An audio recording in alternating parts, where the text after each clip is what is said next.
হযরত ফাতিমা রাদিয়াল্লাহু তাআলা আনহা ইন্তেকাল করলেন, কিছু সংখ্যক সাহাবীদের কাছে খবর দিয়া অল্প সময়ের ভিতরে জানাজার ব্যবস্থা করা হলো।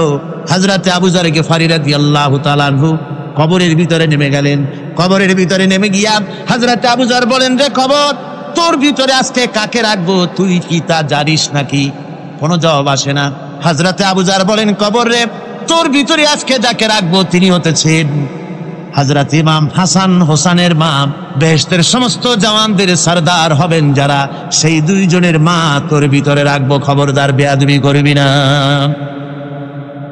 কোনো জবাব না পেয়ে হযরত আবু যর বলেন, ওগো কবরের মাটি, তোর ভিতরে কাকে রাখবো কি জানিস? আসাদুল্লাহিল গালিব, দুনিয়ার সমস্ত কাফেরদের বিরুদ্ধে আল্লাহ রাব্বুল আলামিন যাকে বাঘ বানিয়ে পাঠালেন, সেই হযরতে আলী তার স্ত্রী রেখে যাব, খবরদার বেয়াদবি করবি না। কোনো জবাব আসে না। হযরতে আবু যর বলেন, কবরের মাটি, তোর ভিতরে যাকে রাখবো তিনি হলেন খাতুনে জান্নাত, বেহেশতের সমস্ত মহিলাদের সরদারিনী হবেন যে ফাতেমা, তারে রেখে যাব, তোর ভিতরে খবরদার কোনো বেয়াদবি করবি না। আবার হযরত আবু যর বলেন, কবরের মাটি, তোর ভিতরে কারে রাখবো কি জানিস?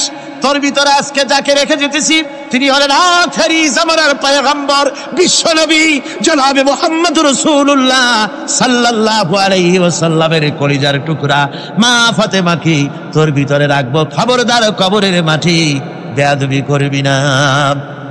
কিতাবে এসেছে হযরত আবু যর গিফারী শুনতে পেলেন, আওয়াজ এলো, কে যেন বলতেছে, রে আবু যর, আমি ফাতেমাকে চিনি না, হাসান হোসেনের মাকে চিনি না, আলীর স্ত্রী চিনি না, রাসূলের মেয়ে মা ফাতেমাকে চিনি না।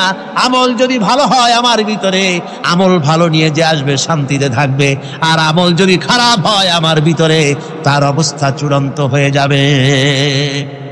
আমার ভাইরা, আমার বন্ধুগণ, আমলের উপরে ভিত্তি করে কিয়ামতের দিন নাজাত হবে। আমল যদি খারাপ হয়ে যায় কিয়ামতের দিন কেউ তাকে বাঁচাতে পারবে না। এই জন্য কিয়ামতের ময়দানে, হাসরের দিনে আল্লাহর হাবিব জনাবে মুহাম্মদ রাসূলুল্লাহ সাল্লাল্লাহু আলাইহি ওয়াসাল্লাম সিজদায় পড়ে কাঁদতে থাকবেন। আল্লাহ রাব্বুল আলামিন বলেন, হাবিব রে, আপনি কাঁদেন কেন?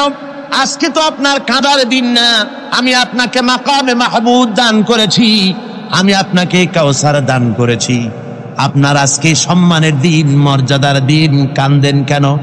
আল্লাহর হাবিব বলবেন, রব্বুল আলামিন, মাকামে মাহমুদ পেয়েছি, কাউসার পেয়েছি, কান্দি এই জন্য আমি দেখতে পাচ্ছি আবার সামনে দিয়া ফেরেশতারা আমার উম্মতগুলি জাহান্নামের দিকে নিয়ে যায়।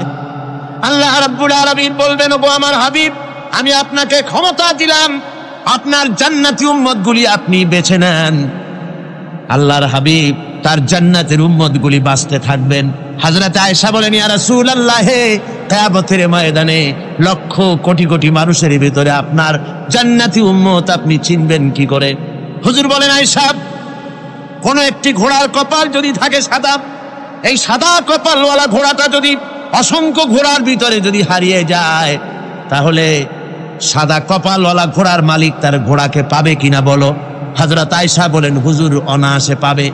আল্লাহ রাব্বুল আলামিনের হাবিব বলেন, আয়েশা রে, কিয়ামতের ময়দানে আমার যেই উম্মতেরা নামাজি ছিল, দিনদার ছিল, পরেজগার ছিল, দুনিয়ার বুকে ঈমান নিয়ে যারা চলাফেরা করেছে, আমার দিন কায়েমের, আল্লাহর দ্বীনের জন্য যারা কাজ করেছে, ওদের চেহারা নূর চমকাতে থাকবে, ঈমানের নূর কিয়ামতের দিন চমকাতে থাকবে। সেই ঈমানের নূর দেখে দেখে আমি আমার জান্নাতি উম্মতগুলি আমি বেছে নেব। নবীজি বলেছেন, কন্যার পিতাদেরকে গালি দিও না। অনেকে টিটকারি করে, বারবার মেয়ে হয়, ছেলে একটাও হয় না, সেই জন্য টিটকারি বটকারি করে। আল্লাহর নবী বলেছেন, মেয়ের পিতাকে গালি দিও না, ঠাট্টা করো না, যেহেতু আমি মুহাম্মদ রাসূলুল্লাহ সাল্লাল্লাহু আলাইহি ওয়াসাল্লাম, আমি মেয়েদের পিতা, আমি নিজে মেয়েদের পিতা। খাও না, মেয়েদের পিতাকে গালি দিও না। রাসূলুল্লাহ বলেছেন, আকাশের নিচে জমিনের উপরে খাদিজার মতো মহিলা আর নাই। সেই হযরতে খাদিজা রাসূলের 4টি মেয়ে পেটে ধারণ করেছিলেন। সুবহানাল্লাহ। মেয়ের প্রতি রাসূলুল্লাহ যথেষ্ট মহব্বত করতেন, মেয়েকে খুব ভালোবাসতেন হুজুর সাল্লাল্লাহু আলাইহি ওয়াসাল্লাম। হুজুরের কলিজার টুকরা ছিলেন মা ফাতিমা রাদিয়াল্লাহু তাআলা আনহা। হুজুর যখন কোথাও যেতেন, সকলের শেষে দেখা করতেন ফাতেমার সঙ্গে, আর বিদেশ থেকে সফর করে এসে সকলের আগে দেখা করতেন ফাতেমার সঙ্গে। সুবহানাল্লাহ। রাসূলুল্লাহ আরো বলেছেন, তোমরা যখন বাজারে যাবে বা ব্যবসা করতে যাবে বা বিদেশে যাবে, আসার সময় যে সব হাদিয়া নিয়ে আসো, আমরা যখন বাইরে যাই, বাজারে যাই, কিছু হাদিয়া আনি না? জামা, কাপড়, চকলেট ইত্যাদি আমরা আনে থাকি। রাসূলুল্লাহ বলেছেন, হাদিয়াগুলি তোমরা যারা বিদেশে যাও, বাজারে যাও, হাদিয়া আনবে, আর এনে ঘরের মধ্যে ঢুকে তা শুরু করবে মেয়েকে দিয়ে। প্রথমে দেবে মেয়েকে। সুবহানাল্লাহ। মেয়ের মর্যাদা ইসলামে সব চাইতে বেশি। কোন যুগে? যে যুগে মেয়ে হলে পরেই মাটির নিচে ঘিরে রাখতো, আছাড় মেরে মেরে ফেলে দিত। বেআইয়ি যামবিন কুতিলাত, কোন অপরাধে তাদেরকে হত্যা করা হলো, আল্লাহ পাক কোরআনে কারীমের মধ্যে বলেছেন তাদের অপরাধ আর কিছু না, তারা নারী, এই জন্য তাদেরকে মেরে ফেলা হতো। রাসূলুল্লাহ তাদের ইজ্জত দিলেন। সুবহানাল্লাহ বিহামদিহি। রাসূলুল্লাহ সম্মান দিলেন, ইজ্জত দিলেন তাদেরকে। কন্যা হিসাবে নারীর এই মর্যাদা। ফাতেমাকে রাসূল এত ভালোবাসতেন, ইন্তেকালের সময় হযরত ফাতেমা কাঁদতে কাঁদতে বেহুশ হয়ে যাওয়ার উপক্রম হয়ে গেছে। রাসূলুল্লাহ হযরত ফাতেমাকে ইশারা দিলেন। হযরত ফাতেমা তার কান নিয়ে রাসূলুল্লাহর মুখের কাছে লাগাই দিলেন। আল্লাহ নবী কি যেন বললেন কানে কানে, হযরত ফাতেমার কান্না বন্ধ হয়ে গেল। হযরত আয়েশা বলেন, মা, রাসূলুল্লাহ তোমার কানে কানে কি বললো আর তোমার কান্না বন্ধ হয়ে গেল? হযরত ফাতেমা বলেন, ইয়া আম্মা জান, আমার আব্বা আমার কানে কানে বললো, মা ফাতেমা তুই কাঁদিস না, তোর কান্না আমার বরদাস্ত হয় না, তোমাকে কাঁদতে হবে না। আমি তোমাকে সুসংবাদ দিয়ে যেতেছি, আমি মরে যাওয়ার পর সর্বপ্রথম তোমার সাথে আমার দেখা হবে। রাসূলুল্লাহর এই ভবিষ্যৎবাণী হযরত ফাতেমা বুঝতে পেরেছেন যে হুজুরের ইন্তেকালের পরে আমার বেশি দেরি হবে না, আমিও তাড়াতাড়ি হুজুরের সাথে শামিল হতে পারবো। হুজুরের ইন্তেকালের 6 মাস পরেই হযরত ফাতেমা রাদিয়াল্লাহু তাআলা আনহা ইন্তেকাল করেছেন। কন্যা হিসাবে নারীর মর্যাদা ইসলাম অনেক অনেক গুণে বাড়িয়ে দিয়েছে। এই কন্যা শিশু, কৈশোর, যৌবন পেরিয়ে যখন যৌবনে তার বিয়ে হয়ে যায়, আল্লাহ রাব্বুল আলামিন তখন বলেন, ওয়া মিন আয়াতিহি আন খালাকা লাকুম মিন আনফুসিকুম আজওয়াজান লিতাসকুনু ইলাইহা ওয়া জাআলা বাইনাকুম মাওয়াদ্দাতান ওয়া রাহমা। আল্লাহ পাক বলেন, আমার নিদর্শনের ভিতরে এটিও একটি নিদর্শন যে আমি তোমাদের থেকে তোমাদের জোড়া তৈরি করেছি, তোমাদের স্ত্রীদেরকে তৈরি করেছি, তোমাদের সাথে তোমাদের স্ত্রীর ভালোবাসা সৃষ্টি করেছি, মহব্বত সৃষ্টি করেছি। এই মহব্বত আমি আল্লাহ তৈরি করেছি। আর যখন বুড়ো হয়ে যায় মানুষ, স্বামী স্ত্রী যখন বুড়ার বুড়ি হয়, তখন আর ভালোবাসা থাকে না, তখন ওই ভালোবাসা সহৃদয়তার করুণায় আমি আল্লাহ পরিণত করে দেই। বুড়ার জন্য তখন বুড়ি ছাড়া আর উপায় নাই, বুড়িরও আর বুড়া ছাড়া উপায় নাই। তখন ভালোবাসা কোনো বিশেষ কোনো অক্ষ নিয়ে ভালোবাসা নয়, তখন একের উপরে অন্য একদম নির্ভরশীল হয়ে পড়ে। আল্লাহ পাক বলেন, এই অবস্থা আমি আল্লাহ সৃষ্টি করে দেই। সুবহানাল্লাহ বিহামদিহি। স্ত্রীকে রাসূলুল্লাহ কত ভালোবাসতেন।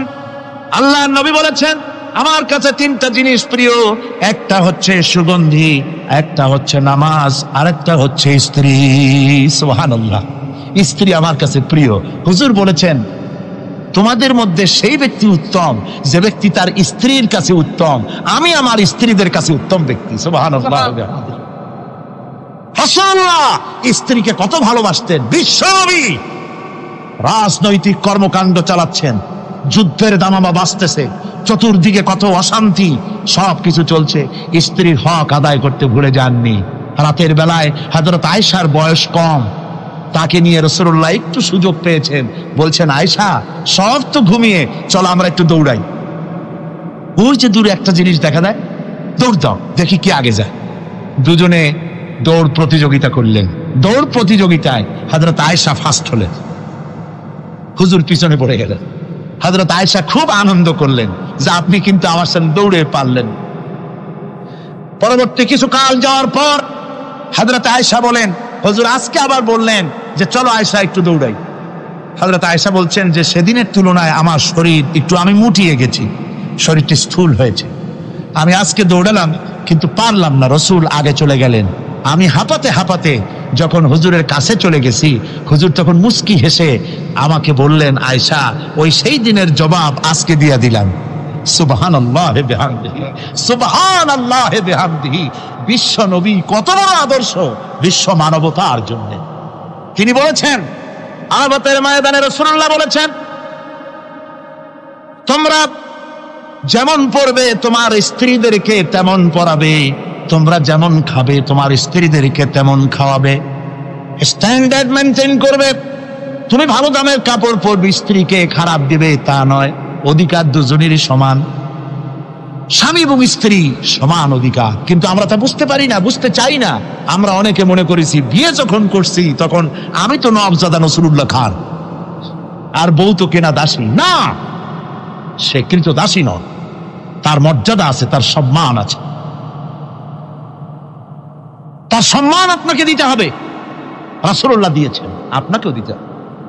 রান্না বান্না হতে দেরি হয়, কত গালাগালি শুনতে হয় নারীকে। আল্লাহর নবীর স্ত্রী হযরত আয়েশা বলেছেন, আল্লাহর নবী কাজ করে, মানুষের সঙ্গে কথা বলে, রাষ্ট্রীয় দায়িত্ব পালন করে ঘরের ভিতরে এসে যখন দেখেছেন রান্না হতে দেরি আছে, রাসূলুল্লাহ বিরক্ত হন নাই, ভ্রু কুঞ্চিত করেন নাই, চোখ মোটা করেন নাই, আমাকে কোনো কথা শোনার নাই, বরং আমার কাছে বসে রান্নায় আমাকে সহযোগিতা করেছেন। সুবহানাল্লাহি ওয়া বিহামদিহি। এই হলো আল্লাহর রাসূল, এই হলো বিশ্ব নবী।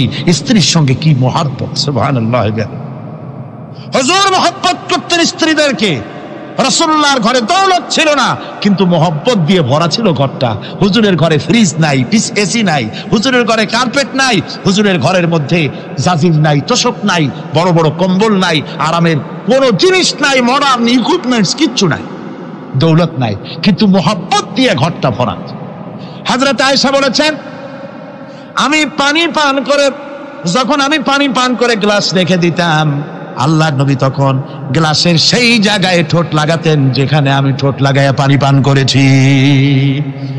আমি গোশত চিবোতাম, রাসূলুল্লাহ আমার হাত থেকে গোশত টুকরা নিয়া সেই জায়গায় চিবোতেন যেখানে আমি চিবোয়েছি। সুবহানাল্লাহি ওয়া বিহামদিহি। আমার ভাইরা, রাসূল তার স্ত্রীদেরকে মহব্বত করতেন, স্ত্রীরাও রাসূলকে মহব্বত করতেন দারুণ ভাবে। একবার হযরত আয়েশা সিদ্দিকা রাদিয়াল্লাহু তাআলা আনহা হুজুরকে গোসল করাতেছিলেন, মাথার উপরে পানি ঢালতেছেন, হুজুর একটা চৌকির উপরে বা একটা তক্তার উপরে বসে আছেন। গোসলের পানির ভিতরে রাসূলুল্লাহ দেখতে পেলেন রক্তের মতো কি যেন প্রবাহিত হয়ে যাচ্ছে। হুজুর জিজ্ঞেস করেন, আয়েশা রে, পানির ভিতরে রক্তের মতো কি দেখা যায়? হযরত আয়েশা বলেন, হুজুর আপনি যখন বসেছিলেন অসতর্ক মুহূর্তে তক্তার নিচে আমার একটা আঙ্গুল পড়েছিল, পায়ের আঙ্গুলটা ফেটে বোধহয় রক্ত বেরোতেছে। রাসূলুল্লাহ তাড়াতাড়ি করে উঠলেন আর ওই আঙ্গুলকে ব্যান্ডেজ করে দিলেন। রাসূলুল্লাহ বললেন, আয়েশা রে, আঙ্গুল ফেটে গেছে, একটু আহারহু পর্যন্ত করলে না, এতক্ষণ তুমি কষ্ট করলে কেন? হযরত আয়েশা বলেন, ইয়া রাসূলুল্লাহ, ওটা তো একটা পায়ের আঙ্গুল। আয়েশার কলিজাটা ফেটে যদি রক্ত বেরোতো, রাসূলুল্লাহকে উঠতে বলতে আমি পারতাম না। কি মহব্বত রাসূলের সাথে! হযরত আয়েশা বলেন, হুজুর সাল্লাল্লাহু আলাইহি ওয়াসাল্লাম স্ত্রীদেরকে এত ভালোবাসতেন, আমাদের ঘরে গোশত টোস্ত তেমন রান্না বান্না খুব কম হতো। গোশত রান্না হবে কি, মাসের পর মাস চলে গেছে রাসূলের বাড়িতে, হুজুর স্ত্রীরা বলেছেন আমাদের ঘরে চুলে আগুন জ্বলে নাই, একটু শুকনা রুটি, একটু শুকনা খেজুর আর একটু পানি খেয়ে আমাদের জীবন চলেছে, এরকমের অবস্থা হয়েছে। তারপরে এই অবস্থা চলেছে, এর মধ্যে যদি কখনো একটু গোশত আসছে, হুজুর যখন ছাগল ইত্যাদি ছাগল দুম্বা জবাও করেছেন, এই দুম্বার গোশত নিয়ে, ছাগলের গোশত নিয়ে রাসূলুল্লাহ নিজে বেরোতেন। হযরত খাদিজার বান্ধবী কোথায় আছে খুঁজে ওই বান্ধবীর কাছে গোশত পৌঁছে দিয়ে আসতে। হযরত আয়েশা বলেন, একদিন আমার ঘুম ভেঙে গেল, দেখি হুজুর আমার কাছে নাই, গেলেন কোথায়? খুঁজতে খুঁজতে যায় দেখি মসজিদে নববীর ভিতরে হুজুর হাত তুলে বসে আছেন, মোনাজাত করতেছেন। আমি পেছনে গিয়ে হাত তুললাম, আমি শুনতে পাচ্ছি নবীজি দোয়া করছেন, রব্বুল আলামিন কিয়ামতের ময়দানে যেদিন সন্তান তার পিতাকে ভুলে যাবে, মা তার সন্তানকে হারায় ফেলবে, ওই কঠিন হাসরের ময়দানে আমি যেন আমার খাদিজাকে হারাইয়া না যাই। মুনাজাতের শেষে হযরত আয়েশা বলেন, ইয়া রাসূলুল্লাহ, খাদিজার কথা আপনার এত কেন বারবার মনে পড়ে? একটা বুড়িরে বিয়ে করেছিলেন 25 বছর বয়সের সময়, 40 বছর বুড়ি, তার কথা কেন এত মহব্বত আপনার মনে পড়ে? তার থেকে যুবতী মেয়ে, সুন্দরী মেয়েকে আপনার স্ত্রী হিসেবে আপনি পান নাই। হুজুর বলেন, আয়েশা রে, খাদিজার সম্পর্কে এমন কথা তুমি আর বলো না। তোমরা সবাই আমার সুখের দিনের স্ত্রী। আর খাদিজা আমার এমন সময় স্ত্রী ছিল যখন মক্কায় আমার আশ্রয় ছিল না, তামাম মক্কা নগরীতে আমার আশ্রয় ছিল না। খাদিজার সঞ্চিত সমস্ত ধনরাশি ইসলাম কবুল করার পর দুহাতে খাদিজা বিতরণ করে দিয়েছে। হযরত আয়েশা বলেন, হুজুর আমার গোস্তাকি মাফ করে দেন, আমি আর এরকম বলবো না, তবে খাদিজা সম্পর্কে আমার কিছু একটু শোনান। হুজুর বলেন, আয়েশা রে শোনো, গভীর রাত যত রাত হোক না কেন ইসলামের দাওয়াত দিয়ে দিয়ে গভীর রাত্রে আমি যখন বাসায় ফিরেছি, ঘরে এসেছি, দরজায় একটা মাত্র ডাক দিয়েছি, খাদিজা, অমনি দরজা খুলে গেছে। আমি জিজ্ঞেস করেছি, খাদিজা রে, যত রাত্রে আসলাম, যতবার আসলাম, একটা ডাকের বেশি লাগলো না, তুমি কি ঘুমাও না? হযরতে খাদিজা বলেছেন, ইয়া রাসূলুল্লাহ, আমার মনের ভিতরে ভয় থাকে, আল্লাহ রাসূল দ্বীনের খেদমতে বাইরে আছেন, আমি যদি আরামে বিছানায় ঘুমায়ে থাকি আর নবীজি দরজার কাছে দাঁড়ায় আমারে ডাকাডাকি করবে, উঠতে যদি দেরি হয়ে যায় নবীজির সঙ্গে বেয়াদবি হয়ে যাবে, এই মনে করে আপনি না আসা পর্যন্ত দরজার সাথে পিঠ লাগাই আমি দাঁড়াইয়া দাঁড়াইয়া ঘুমাই। আমার ভাইরা, হযরতে খাদিজার ইজ্জত স্বয়ং আল্লাহ দিয়েছেন। কে দিয়েছেন? হাদিস শরীফে এসেছে, রাসূলুল্লাহ জাবালে নূরে বসা, গারে হেরার ভিতরে বসা, হযরতে জিবরাইল রাসূলুল্লাহর সঙ্গে কথা বলতেছেন। একটু পরে হযরতে জিবরাইল বলেন, ইয়া রাসূলুল্লাহ, আমি আর এখানে বসবো না, আমি এখন চলছি। আমি দেখতে পাচ্ছি খাদিজা আসতেছে আপনার জন্য খাবার নিয়ে। খাদিজা যখন আপনার কাছে পৌঁছে যাবে, আপনি খাদিজাকে শোনায় দিবেন আল্লাহ রাব্বুল আলামিন খাদিজাকে সালাম জানাইছে। সুবহানাল্লাহ, সুবহানাল্লাহ। রাসূলুল্লাহর কাছে হযরতে খাদিজা যখন আসলেন, হুজুর বললেন, খাদিজা, আজকে তোমার জন্য দারুণ সুখবর। বলে কি? বলে আল্লাহ পাক, জিবরাইল কেমন উঠে গেল আমার কাছ থেকে, জিবরাইল বলে গেল আল্লাহ তোমাকে সালাম বলেছেন। হযরত খাদিজা কেঁদে ফেললেন, বললেন, ইয়া রাসূলুল্লাহ, আমার নারী জন্ম সার্থক, আল্লাহ আমাকে সালাম বলেছে, এর জবাব কেমনে দিতে হয় হুজুর আমি তো জানি না, আপনি আমার পক্ষ থেকে আল্লাহর সালাম কিভাবে দেওয়া লাগে আপনি দিয়ে দিন, আমি তো বুঝি না কেমনে আল্লাহর সালামের জবাব দেব। হুজুর বললেন, খাদিজা, শুধু আল্লাহ নয়, জিবরাইলও তোমাকে সালাম বলে গেছে। হযরতে খাদিজা বললেন, হযরত জিবরাইলকে আমার সালামের জবাবটা ওয়ালাইকুম আসসালাম বলেন। হযরত খাদিজার এই মর্যাদা ছিল। আমার ভাইরা, রাসূল পাক সাল্লাল্লাহু আলাইহি ওয়াসাল্লাম এভাবে মহব্বত করেছেন স্ত্রীদেরকে। সুতরাং স্বামী স্ত্রীর মহব্বত আল্লাহ জান্নাতি নিয়ামত। কি নিয়ামত? যে ঘরের মধ্যে স্বামী স্ত্রীর মধ্যে মিল মহব্বত আছে এটা বেহেশতের মতো, আর যেখানে মিল মহব্বত নাই এটা জাহান্নামের মতো। ঠিক কি? সুতরাং মহব্বত করুন, বেশি বেশি স্যাক্রিফাইস করুন, বেশি বেশি স্যাক্রিফাইস করুন। নারীদের ব্যাপারে বলা হয়েছে, পুরুষকে বলা হয়েছে অধিকার আদায় করো, সব ব্যাপারে সমান অধিকার, কিন্তু নারীকে একটা ব্যাপারে বলা হয়েছে, নারী শোনো, পুরুষের মর্যাদা তোমার চাইতে আল্লাহ রাব্বুল আলামিন বেশি দিয়েছেন। আর রিজালু কাওয়ামুনা আলান নিসা, নারীদের উপরে পুরুষের প্রাধান্য আল্লাহ পাক দান করেছেন। একদিন একজন সাহাবী বলেছেন, ইয়া রাসূলুল্লাহ, জংলি উট দেখলাম আপনার পায়ের উপরে সেজদায় পড়ে গেল, আপনি যদি আমাদেরকে অনুমতি দিতেন না আপনাকে আমরা সেজদা করতাম। আল্লাহ নবী বললেন, মানুষ মানুষকে সেজদা করা এ পারমিশন যদি আমি দিতাম তাহলে দুনিয়ার সমস্ত স্ত্রীদেরকে বলতাম তারা যেন তাদের স্বামীকে সেজদা দেয়। স্বামীর মর্যাদা এখানে বেশি। সুতরাং অধিকার সমান, কোনো সন্দেহ নাই, কিন্তু স্বামীর একটা আলাদা মর্যাদা আছে, সেই সম্মানও তাকে দিতে হবে। এরপরে এই সমান অধিকারের ভিত্তিতে স্বামী স্ত্রী চলতে থাকে, মাঝখানে আল্লাহ পাক তাদেরকে সন্তান দান করেন। আল্লাহ তাদেরকে, নারীকে লেখাপড়ার অধিকার দিয়েছেন, ইসলাম তাকে লেখাপড়ার অধিকার দিয়েছে, শিক্ষার অধিকার দিয়েছে। হযরত আয়েশা সিদ্দিকা রাদিয়াল্লাহু তাআলা আনহা শিক্ষয়িত্রী ছিলেন, হাফেজা ছিলেন, হাদিসের হাফেজা ছিলেন, কোরআনের হাফেজা ছিলেন, হাজার হাজার সাহাবায়ে কেরামদের তিনি ওস্তাদ ছিলেন। সুবহানাল্লাহ বলেন। নারীদের ব্যাপারে অধিকাংশ মাসালা হযরত আয়েশা সিদ্দিকা রাদিয়াল্লাহু তাআলা আনহার অবদান। সুবহানাল্লাহ। নারী যুদ্ধ করেছে, যুদ্ধের ময়দানে নারীর অধিকার আছে। নারী চাকরি করতে পারবে, নারী ব্যবসা করতে পারবে, নারী লেখাপড়া করতে পারবে, নারী সেনাবাহিনীতে যেতে পারবে, নারী সব করতে পারবে, কিন্তু পর্দার মাধ্যমে। একটা লোক গিয়ে কাঁদতেছিল মুসলমান হওয়ার পরও। হুজুর কয়, কান্দো কেন? কই যে আমার গুনাহ কি মাফ হয়েছে? হুজুর বলেন, হ্যাঁ মাফ হয়ে গেছে, কলেমা পড়ছো, মাফ হয়ে গেছে। কয় যে হুজুর আমি তো মারাত্মক গুনাহ করছি। বলে কি? বলে আমার একটা মেয়ে, সেই মেয়েটাকে নিয়ে আমি ঘটনা লম্বা, আমি সংক্ষেপে বলতেছি, মেয়েটাকে ফাঁকি দিয়া তাহলে আমি মারবো, বুঝতে দেই নাই আমার বউরে। বললাম চলো বেড়াইতে যাই। মেয়েটা আমার সাথে সাজাই দিয়েছে, তার মা বেড়াতে নিয়ে যাবো এই কথা মনে করে। মেয়েটা কদ্দূর যায়, আবার আব্বা আব্বা বলে আমার দিকে ফিরে আসে, আবার পিছনে থাকে, আবার আব্বা আব্বা বলে জড়ায় ধরে। এইভাবে করতে করতে যখন নির্জন এলাকায় গেলাম, আমি পাহাড়ের পাশে গর্ত খোঁড়া আরম্ভ করলাম। গর্ত খুঁজি আর মাটি ছিটে এসে আমার দাড়িতে লাগে। বাচ্চা মেয়েটা আমার কাছে এসে দাড়ি দিয়ে ধুল ঝাড়ায় দেয়, কয় আব্বা তোমার দাড়িতে ধুল লাগতেছে, তুমি এই কষ্ট করতেছো কেন? মেয়ে তো বোঝে না যে আমি তার জন্য কবর খুঁজতেছি। কবরটা খোঁড়া হয়ে যাওয়ার পর মেয়েটারে বান্ধা শুরু করলাম। মেয়ে এখন কাঁদতেছে, বাবা আমার বান্ধ কেন? আমি তারে বাঁধা জোরে ওর মধ্যে নিক্ষেপ করে দিলাম। মেয়েটা গর্তের মধ্যে বসে চিৎকার করে বলছে, আব্বা তুমি আমারে বাঁচতে দাও, আমি তোমারে বাপ বলে সমাজে হ্যাঁ করব না, আমি ভিক্ষা করে খাবো, আমার পারো না। লোকটি বলছি, ইয়া রাসূলুল্লাহ, আমার মনে দরদ আসলো না। আমি একটা পাথর উঁচু করে আমার মেয়ের বুক লক্ষ্য করে জোরে মেরে দিলাম। বুকটা ফেটে রক্ত ফিনকি দিয়ে উঠলো, আর মেয়ের বুক থেকে আওয়াজ বেরোলো, আব্বা। আমার কানে যেন এখনো সেই আওয়াজ বাজে। হাদিস শরীফে এসেছে, হুজুরের চোখের পানি দাড়ি ভিজে ভিজে জামার উপরে পড়তেছিল। হুজুর বললেন, আহারে, মানুষেও পারে এইরকম কাম করতে।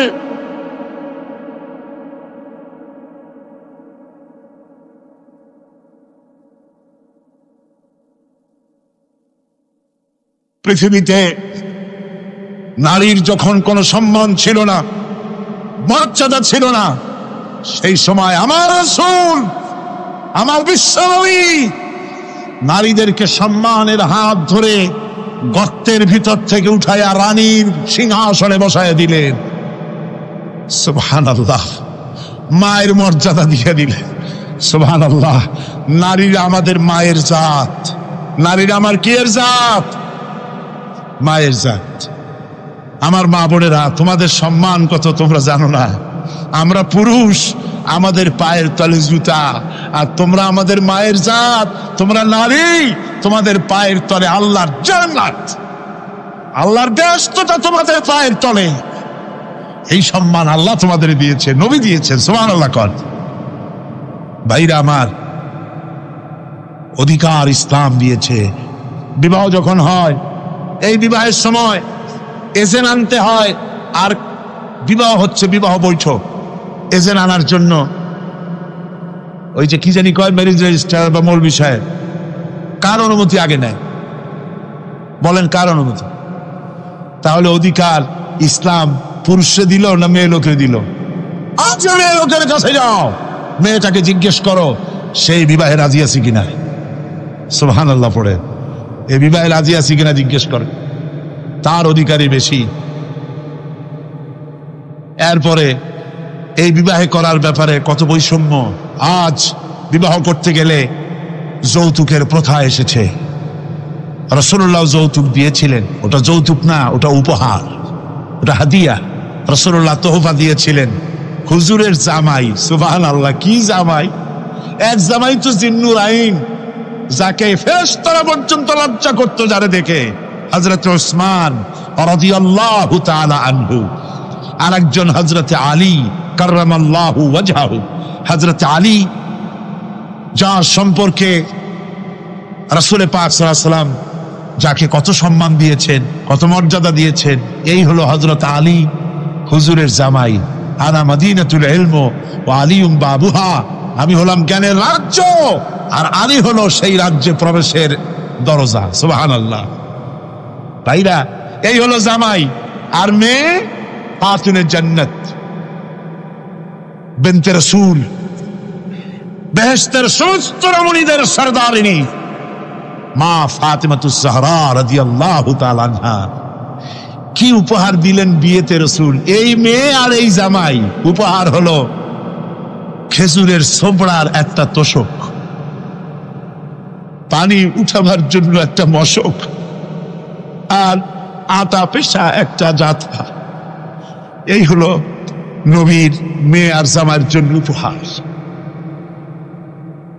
রাসূলের প্রতি কি ভালোবাসা দেখেছেন। হযরত উম্মে হাবিবা রাদিয়াল্লাহু তাআলা আনহা, আমাদের মা আবু সুফিয়ান রাদিয়াল্লাহু তাআলা আনহু, তার মেয়ে, তার কাছে আবু সুফিয়ান তখনও কাফের, সেই কুফরি হালতে মেয়ের ঘরে গিয়েছেন।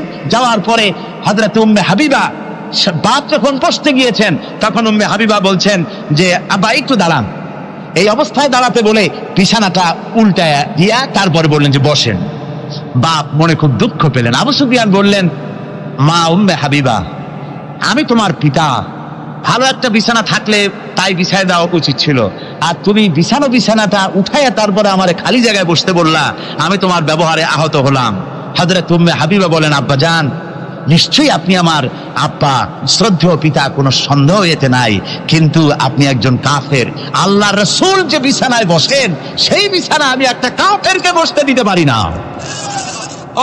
সুবহানাল্লাহ বিহামদি।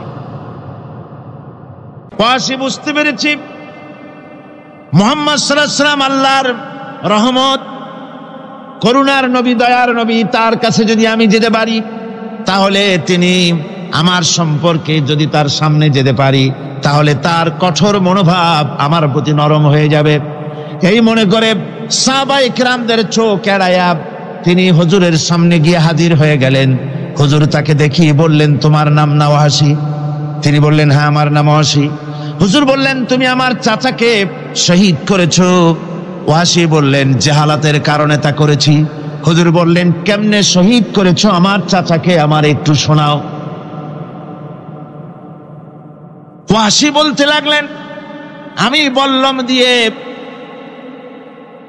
হযরতে হামজার শরীরকে এফোড় ওপড় করে দিয়েছি, তারপরে তার বুককে খঞ্জর দিয়ে ফেরে বুকের ভিতর থেকে কলিজাটা বের করে নিয়ে আমি হাতে দিয়ে দিয়েছি হেন্দাই কলেজা চিবিয়ে চিবিয়ে খেস।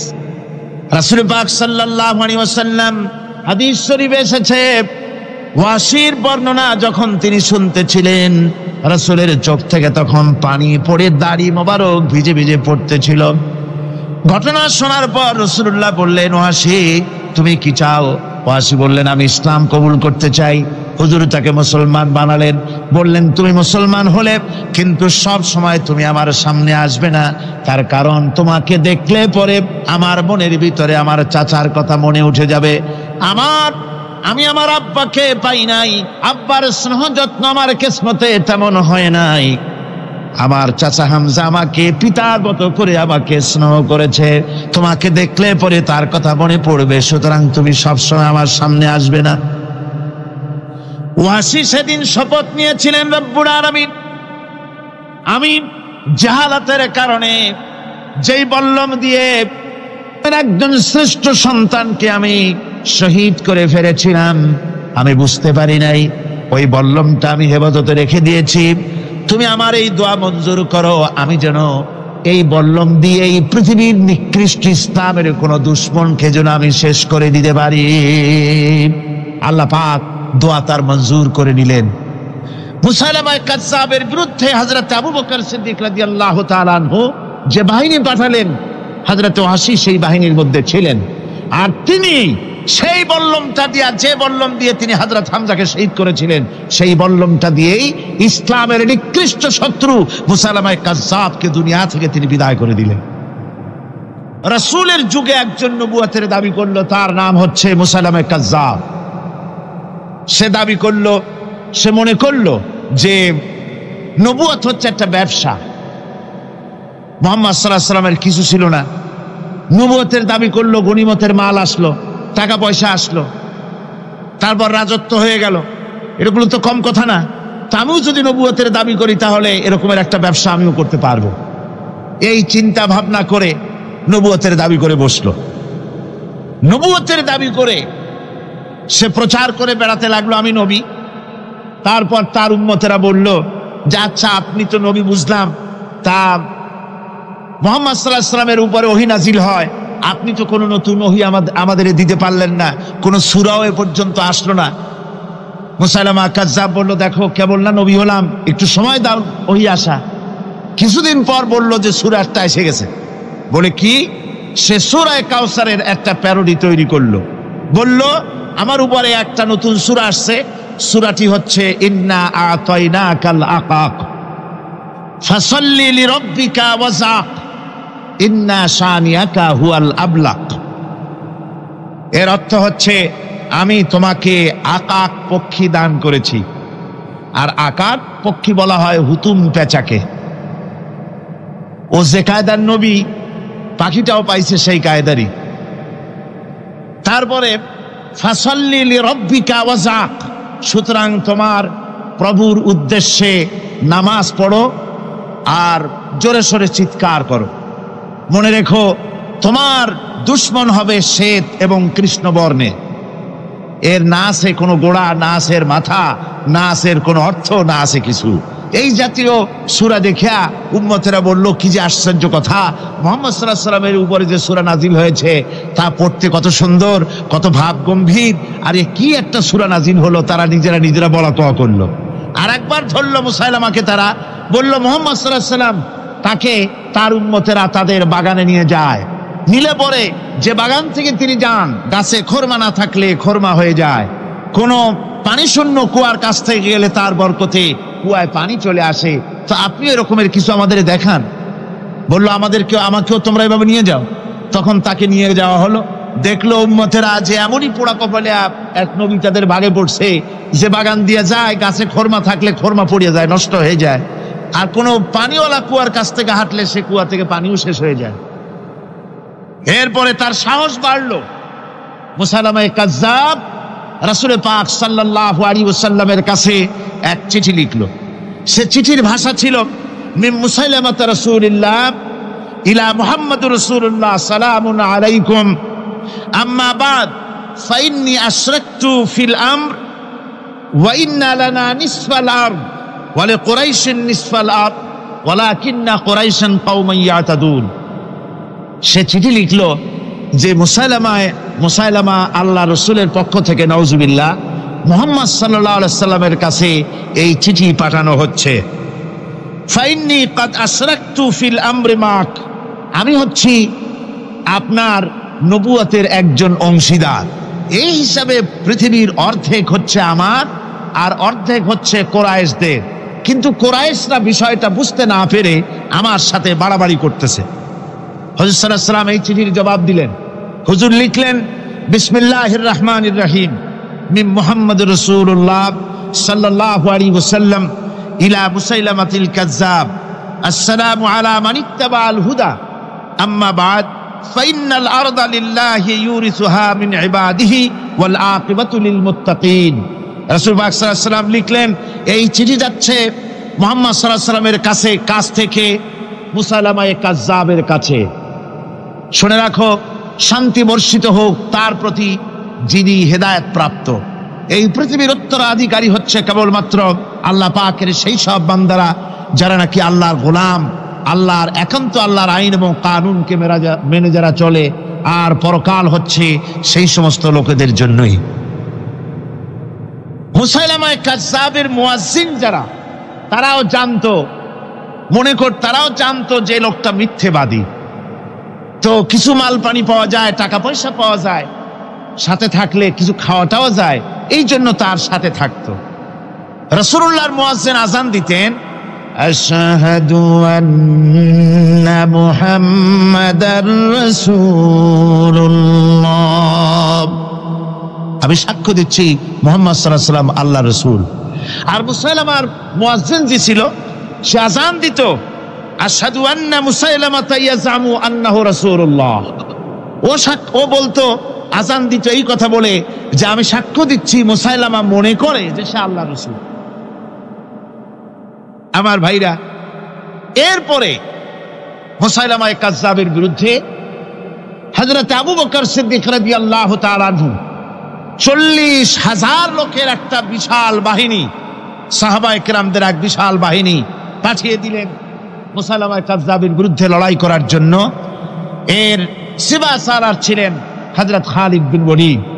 এই জিহাদে যাওয়ার সময় ওয়াহশী রাদিয়াল্লাহু তাআলা আনহু, যিনি হযরত হামজা রাদিয়াল্লাহু তাআলা আনহুর কাতিল ছিলেন। হুজুর সাল্লাল্লাহু আলাইহি ওয়াসাল্লাম ফতহ মক্কার দিনে সকলকে ক্ষমা করে দিয়েছিলেন, কিন্তু 5 জন নারী আর 6 জন পুরুষ সম্পর্কে বলেছিলেন এদেরকে যেখানে পাও সেখানে হত্যা করো। এর মধ্যে ওয়াসি একজন।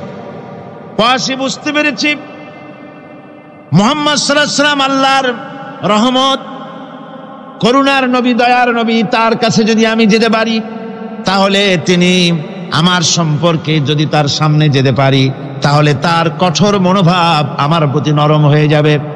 এই মনে করে সাহাবায়ে কেরামদের চোখ এড়ায়া তিনি হুজুরের সামনে গিয়ে হাজির হয়ে গেলেন। হুজুর তাকে দেখিয়ে বললেন, তোমার নাম না ওয়াসি? তিনি বললেন, হ্যাঁ আমার নাম ওয়াসি। হুজুর বললেন, তুমি আমার চাচাকে শহীদ করেছো? ওয়াসি বললেন, জাহালাতের কারণে তা করেছি। হুজুর বললেন, কেমনে শহীদ করেছো আমার চাচাকে, আমার একটু শোনাও। ওয়াসি বলতে লাগলেন, আমি বল্লম দিয়ে হযরতে হামজার শরীরকে এফোড় ওপড় করে দিয়েছি, তারপরে তার বুককে খঞ্জর দিয়ে ফেরে বুকের ভিতর থেকে কলিজাটা বের করে নিয়ে আমি হাতে দিয়ে দিয়েছি হেন্দাই কলেজা চিবিয়ে চিবিয়ে খেস। রাসূল পাক সাল্লাল্লাহু আলাইহি ওয়াসাল্লাম হাদিস শরীফে এসেছে, ওয়াসির বর্ণনা যখন তিনি শুনতেছিলেন রাসূলের চোখ থেকে তখন পানি পড়ে দাড়ি মোবারক ভিজে ভিজে পড়তেছিল। ঘটনা শোনার পর রাসূলুল্লাহ বললেন, ওয়াসি তুমি কি চাও? ওয়াসি বললেন, আমি ইসলাম কবুল করতে চাই। হুজুর তাকে মুসলমান বানালেন। বললেন, তুমি মুসলমান হলে কিন্তু সব সময় তুমি আমার সামনে আসবে না, তার কারণ তোমাকে দেখলে পরে আমার মনের ভিতরে আমার চাচার কথা মনে উঠে যাবে। আমি আমার আব্বাকে পাই নাই, আব্বার স্নেহ যত্ন আমার কিসমতে তেমন হয় নাই। আমার চাচা হামজা আমাকে পিতার মতো করে আমাকে স্নেহ করেছে, তোমাকে দেখলে পরে তার কথা মনে পড়বে, সুতরাং তুমি সবসময় আমার সামনে আসবে না। ওয়াসি সেদিন শপথ নিয়েছিলেন, রব্বুল আলামিন আমি জাহালাতের কারণে যেই বল্লম দিয়ে একজন শ্রেষ্ঠ সন্তানকে আমি শহীদ করে ফেলেছিলাম, আমি বুঝতে পারি নাই, ওই বল্লমটা আমি হেফাজতে রেখে দিয়েছি। তুমি আমার এই দোয়া মঞ্জুর করো, আমি যেন এই বল্লম দিয়ে এই পৃথিবীর নিকৃষ্ট ইসলামের কোন দুশ্মনকে যেন আমি শেষ করে দিতে পারি। আল্লাহ পাক দোয়া তার মঞ্জুর করে নিলেন। মুসাইলামা কাযযাবের বিরুদ্ধে হযরত আবু বকর সিদ্দিক রাদিয়াল্লাহু তাআলা আনহু যে বাহিনী পাঠালেন, হযরত ওয়াসি সেই বাহিনীর মধ্যে ছিলেন। আর তিনি সেই বল্লমটা দিয়া, যে বল্লম দিয়ে তিনি হযরত হামজাকে শহীদ করেছিলেন, সেই বল্লমটা দিয়েই ইসলামের নিকৃষ্ট শত্রু মুসাইলামা কাযযাবকে দুনিয়া থেকে তিনি বিদায় করে দিলেন। আমার ভাইরা, রাসূল পাক সাল্লাল্লাহু আলাইহি সাল্লামের ইন্তেকালের পর এ পর্যন্ত নবুয়তের যারা দাবি করেছে, এক হিসাবে জানা গেছে 28 জন দাবি করা হয়ে গেছে। রাসূল বলেছেন, আমার পরে 30 জন মিথ্যেবাদী নবুয়তের দাবি করবে। কতজন করবে? 28 জন হয়ে গেছে, বাকি আছে কত? এর মধ্যে গোলাম আহমদ একজন। গোলাম আহমদ দাবি করলো যে আমি নবী। তার অনেকগুলি বই কিতাব সে লিখলো। বইয়ের মধ্যে এক জায়গায় সে লিখেছে, তার বইয়ে এক জায়গায় লিখেছে যে আমি স্বপ্নে দেখলাম আল্লাহ আমার সামনে উপস্থিত। আল্লাহ আমার সামনে এসেছেন পুরুষের আকৃতিতে, আর আমি তখন স্বপ্নের ভিতরে আমি নিজেকে একজন নারীর মতোই মনে করলাম। স্বপ্নের ভেতরেই আল্লাহ পাক পুরুষ হিসাবে আমাকে ব্যবহার করলেন। আমি স্বপ্নের মধ্যেই গর্ভবতী হলাম এবং স্বপ্নের ভিতরে আমি গোলাম আহমদ মসিহে রূপান্তরিত হয়ে গেলাম। নাউযুবিল্লাহি মিন যালিক। গোলাম আহমদ বলছে, আল্লাহ পাক ওহীর মাধ্যমে আমাকে জানিয়েছেন, আল্লাহ আমাকে বলেছেন, গোলাম আহমদ তুমি হচ্ছ আমার সন্তান তুল্য। নাউযুবিল্লাহি মিন যালিক।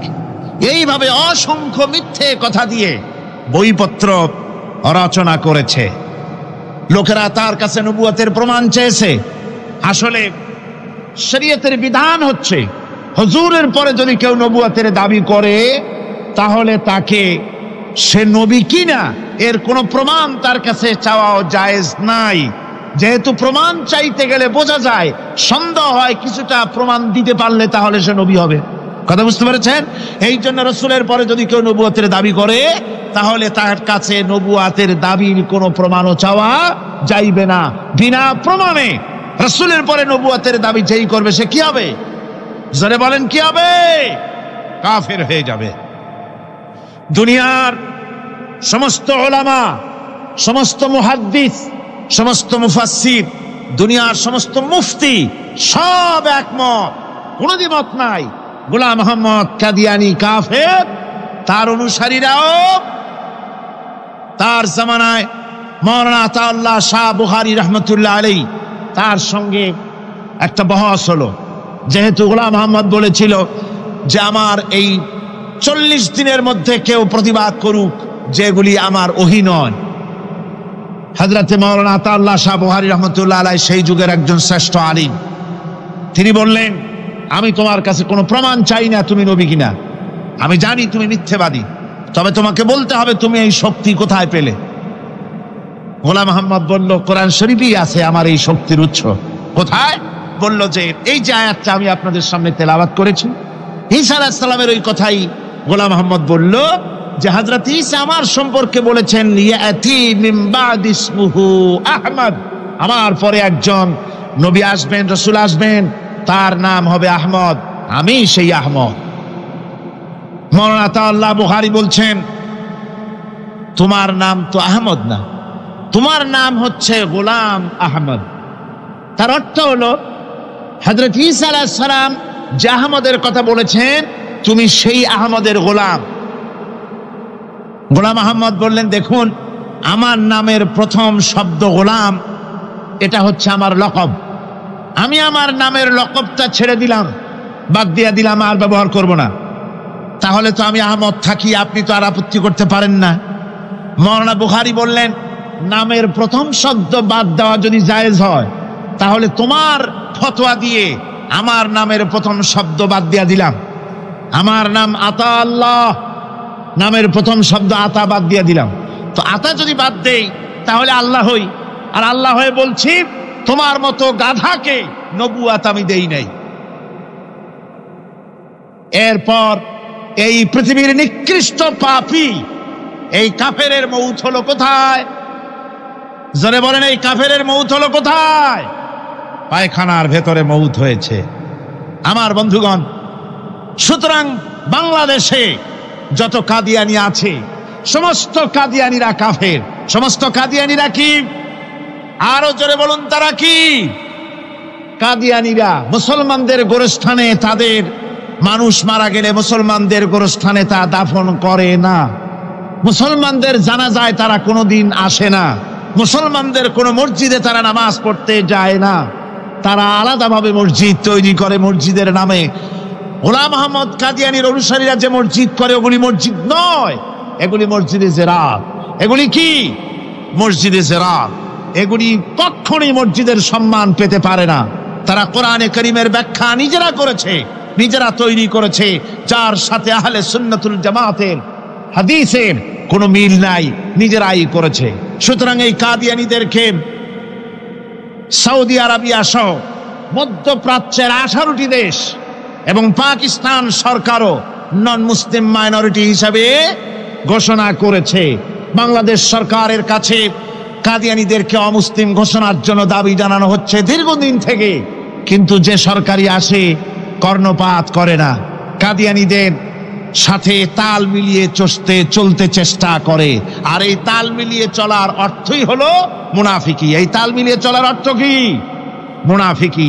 বাংলাদেশের সব আলেম, সব উলামা ঐক্যবদ্ধভাবে দাবি করেছে কাদিয়ানীদেরকে অমুসলিম ঘোষণা করার জন্য, কিন্তু আজ পর্যন্ত তা করা হয়নি। আজকের মাহফিল থেকেও, এই বিশাল জনসমুদ্র, আমরা কোরআনে কারীমের তাফসীরের মাহফিল থেকে দাবি জানাই সরকারের কাছে কাদিয়ানীদেরকে অমুসলিম সংখ্যালঘু হিসাবে ঘোষণা করা হোক। এ প্রস্তাবে দাবি কি আপনাদেরও? হাত উঁচু করে দেখা। রব্বানা যালামনা আনফুসানা ওয়া ইন লাম তাগফির লানা ওয়া তারহামনা লানাকুনান্না মিনাল খাসিরিন। ربنا لا تزغ قلوبنا بعد إذ هديتنا وهب لنا من لدنك رحمة إنك أنت الوهاب আয় আল্লাহ তাআলা, হাজার হাজার মুসলমান নরনারী ঠান্ডাকে উপেক্ষা করে তোমার দ্বীনের কথা শোনার জন্য, কোরআনে কারীমের কথা শোনার জন্য এই মাঠে এসে হাজির হয়েছে। আল্লাহ তুমি দয়া করে মেহেরবানি করে আলোচনার সওয়াবটুকু হুজুরে পুরনূর সাল্লাল্লাহু আলাইহি সাল্লামের রূহ মুবারকে পৌঁছে দাও। রব্বুল আলামিন, আমাদের মধ্য থেকে যাদের মা বাপ দুনিয়া থেকে জন্মের মতো বিদায় হয়ে গেছে, আল্লাহ কবরে যদি আযাব থাকে দয়া করে আযাব মাফ করে দাও। আল্লাহ আমাদের মা বাপের উপরে তোমার রহমত নাজিল করো। রব্বিরহামহুমা কামা রব্বায়ানি সগীরা, রব্বিরহামহুমা কামা রব্বায়ানি সগীরা। হে আল্লাহ রব্বুল আলামিন, এই মাহফিলে যত লোক আছি আমরা, কার কোন ব্যাধি আছে, রোগ আছে, আমরা তুমি ভালো করে জানো। আমাদের প্রত্যেকের ব্যাধিকে তুমি শিফায়ে আজলা দান করে দাও। আল্লাহুম্মা হাব্বিব ইলাইনাল ঈমান وزينه في قلوبنا وكره إلينا الكفر والفسوق والعصيان واجعلنا من الراشدين. ربنا تقبل منا إنك أنت السميع العليم وتب علينا إنك أنت التواب الرحيم. سبحان ربك رب العزة عما يصفون وسلام على المرسلين الحمد لله رب العالمين. واجعل آخر كلمتنا عند الموت لا إله إلا الله محمد رسول الله.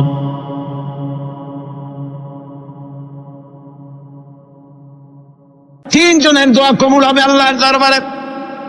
তার মধ্যে একজন হলেন মাজলুম ব্যক্তি, যে ব্যক্তি অত্যাচারিত, যে ব্যক্তি মুসাফির প্রবাসী, তার দোয়া কবুল হবে। আর মা বাপ যদি সন্তানের জন্য দোয়া করে, ওই দোয়া আল্লাহ রব্বুল আলামিনের দরবারে মঞ্জুর হয়ে যায়। আল্লাহ রব্বুল আলামিন মা বাপ সম্পর্কে বলেন, মা বাবের জন্য আমার কাছে দোয়া করবি বান্দারা, আমার কাছে দোয়া করবি। দোয়াটা আল্লাহ পাক শেখাচ্ছেন, রব্বিরহামহুমা কামা রব্বায়ানি সগীরা।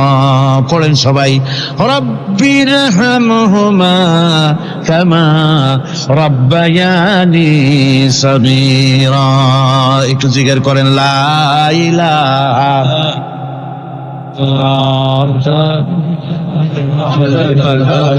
লা ইলাহা ইল্লাল্লাহ, লা ইলাহা ইল্লাল্লাহ, লা ইলাহা ইল্লাল্লাহ, লা ইলাহা ইল্লাল্লাহ মুহাম্মাদুর রাসূলুল্লাহ।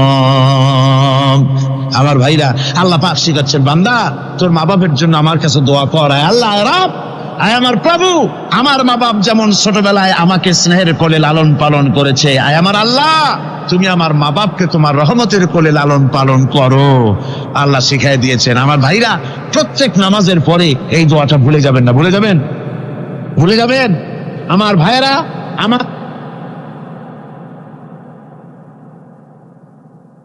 وَوَصَّيْنَا الْإِنسَانَ بِوَالِدَيْهِ إِحْسَانًا حَمَلَتْهُ أُمُّهُ كُرْهًا وَوَضَعَتْهُ كُرْهًا।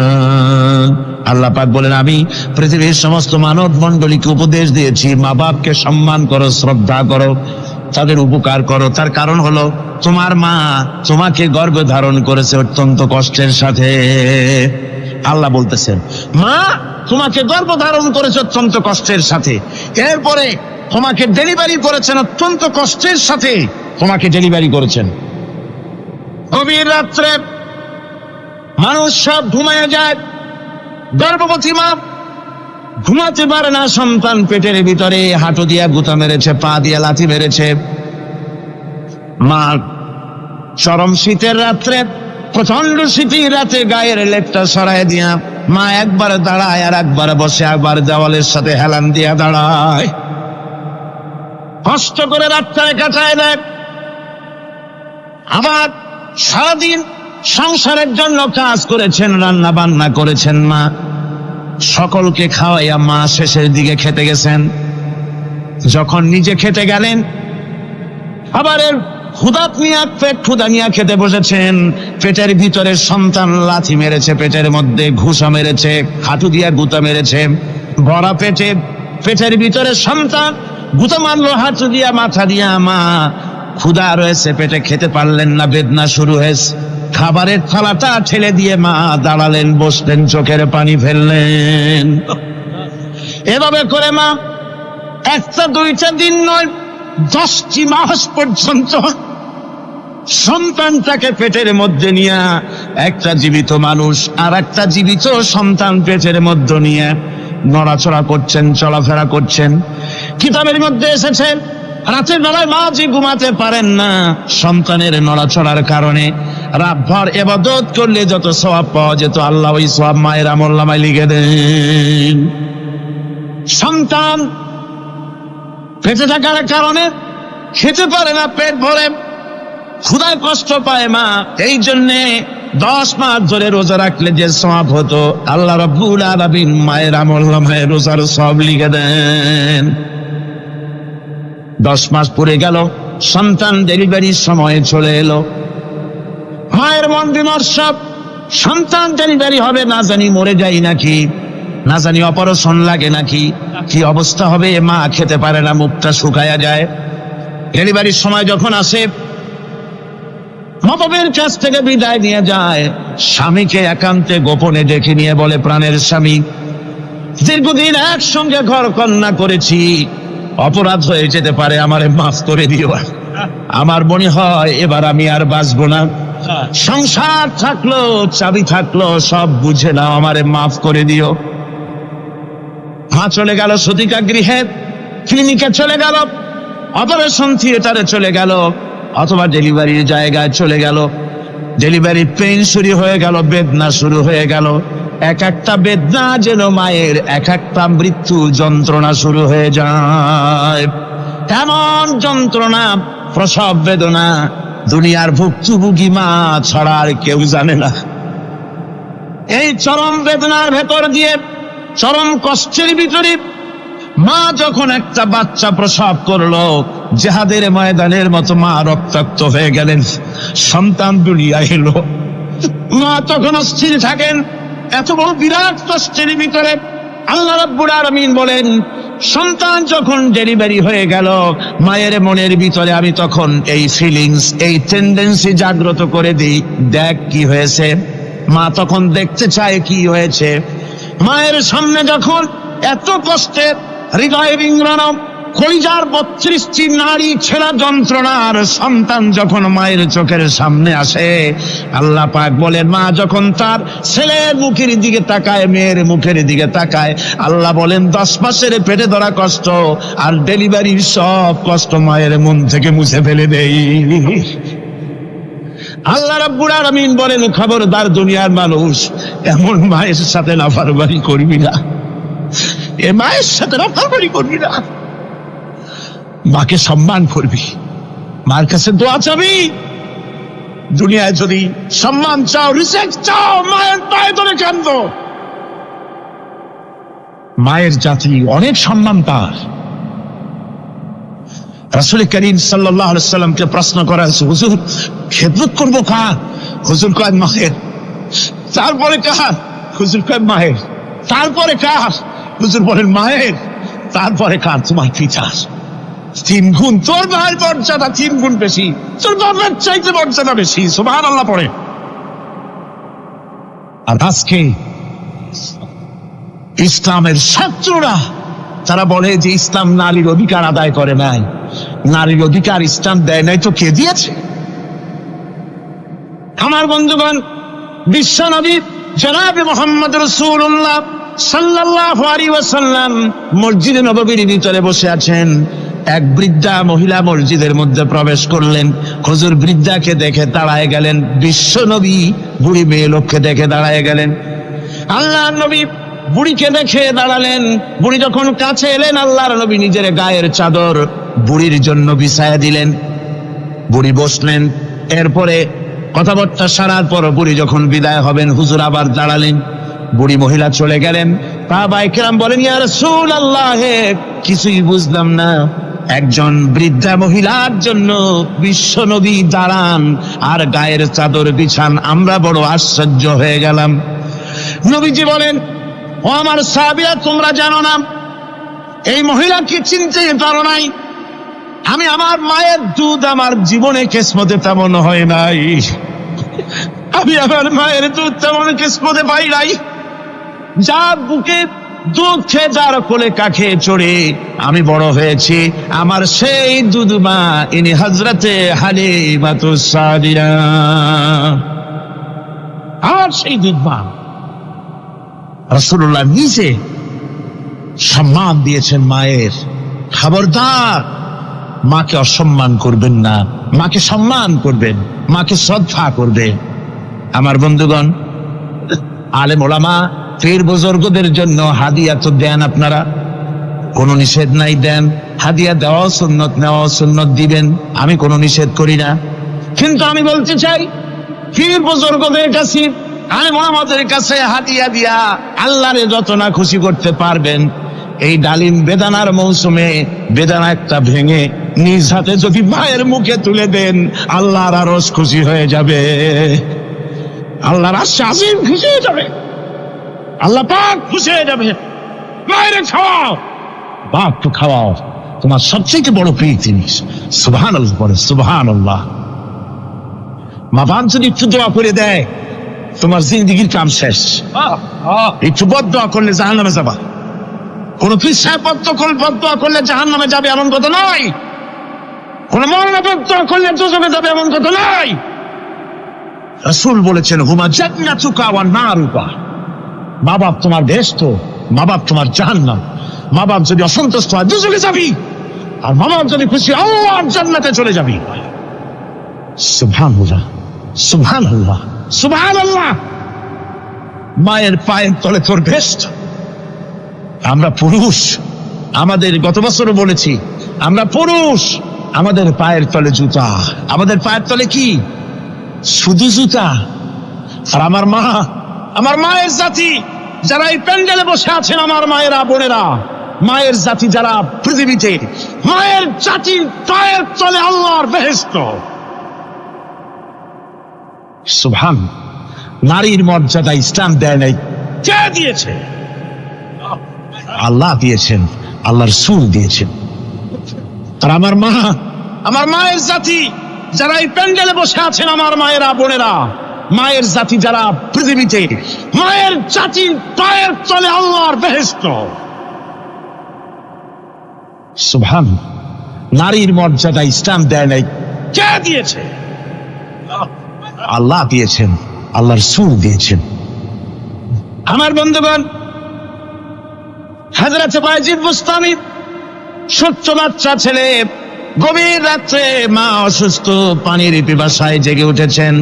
বাবারে, পিপাসায় শেষ হয়ে গেলাম, পানি দাও। ছেলে ঘরের ভিতরে পানি না পেয়ে বাইরে দৌড়াদৌড়ি করলেন। অনেক দূর থেকে পানি নিয়ে এসে দেখেন মা ঘুমায় গেছেন। পানি নিয়ে দাঁড়ানো, পৌষ মাস, মাঘ মাসের শীতের রাত, ফজরের সময় মায়ের ঘুম ভেঙে গেল। তাকিয়ে দেখেন বাইজিদ দাঁড়ানো, হাতে পানি থরথর করে কাঁপছে। জিজ্ঞাসা করে, বাইজিদ তুমি দাঁড়ানো কেন? ছোট্ট বাচ্চা বলে, মা পানি চেয়েছিলে তুমি গভীর রাত্রে, পানি ঘরে ছিল না, অনেক দূর থেকে আনতে হয়েছে। মা বলছে, ঘুমাও নাই কেন গ্লাস ছুঁয়া? বাচ্চা বলে, ঘুমাই নাই, তুমি যদি আবার পানি চাও সময় মতো যদি দিতে না পারি, মা তোমার কষ্ট হবে, এই জন্য ফজর পর্যন্ত আমি দাঁড়ায় আছি, কখন তুমি পানি চাও। মা হাতের থেকে পানি নিয়ে পান করলেন। বাইজিদকে বিছানার উপরে আরাম করে কম্বল দিয়ে ঘুম পড়াইয়া দিলেন। হযরত বাইজিদের মা উযু করে ফজরের নামাজ পড়ে সিজদায় চলে গেলেন।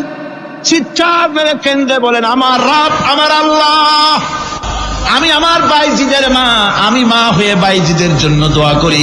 বাইজিদ আমার জন্য আজকে যা করেছে, আমি মা, আমার কলিজা ঠান্ডা হয়ে গেছে।